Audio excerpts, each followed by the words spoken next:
Dear Greg, 2 months ago my husband killed himself, and since then I've asked myself a million times, what did I do wrong? What could I have done to prevent this? How do I get over feeling that it was my fault? He had a nervous breakdown several years ago, but I thought he'd gotten over it. He'd been acting down for a while, but when I talked to him, he said he was fine. Looking back, though, I can see I didn't talk to him much, and I probably missed a lot of signs that things really weren't good. He never did anything fun, never left the house, never answered the phone, didn't have any friends, and never talked to me unless I talked to him first. He had trouble sleeping, and he was restless and irritable all the time, too. He just worked, ate, and did nothing. His family blames me for his death, even though they never visited in the past 5 years. He can make me pretty mad sometimes, but I still loved him. Should I have gotten help for him? I don't know what to think. Your husband was clinically depressed, severely enough that he took his own life in order to eliminate the emotional pain he felt. Depression is quite common, affecting as many as 10% of adults at any one time. The signs of clinical depression include the following: depressed mood, loss of interest in things that once were enjoyable, sleep problems, difficulty concentrating, agitation, restlessness, and it sounds like he had most, if not all, of these symptoms.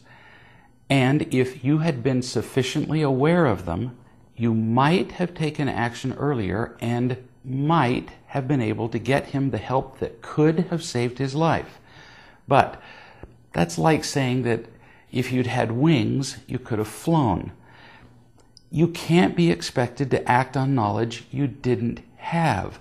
You were not a trained healthcare professional, and you can't be expected to have acted like one. Let's be very clear about that.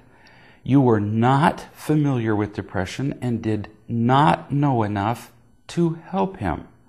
You can't beat yourself up for not knowing something. And I emphasize that even had you known enough, he might not have accepted the help you offered. Clinical depression results from defective levels and function of the chemicals that transmit messages in the brain. There are many causes for this dysfunction.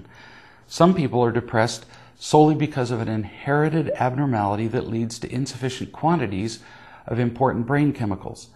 Brain chemistry can also be altered by long-term stress, as might result from a chronic lack of real love. Real love and genetics can work together to have a strong combined effect or synergy. Let me be specific. An insufficient supply of real love will worsen inherited depression. On the other hand, genetically determined clinical depression can significantly worsen feelings of being unloved and can make it impossible for people to feel the love they're offered. Let's talk more about this in our next session.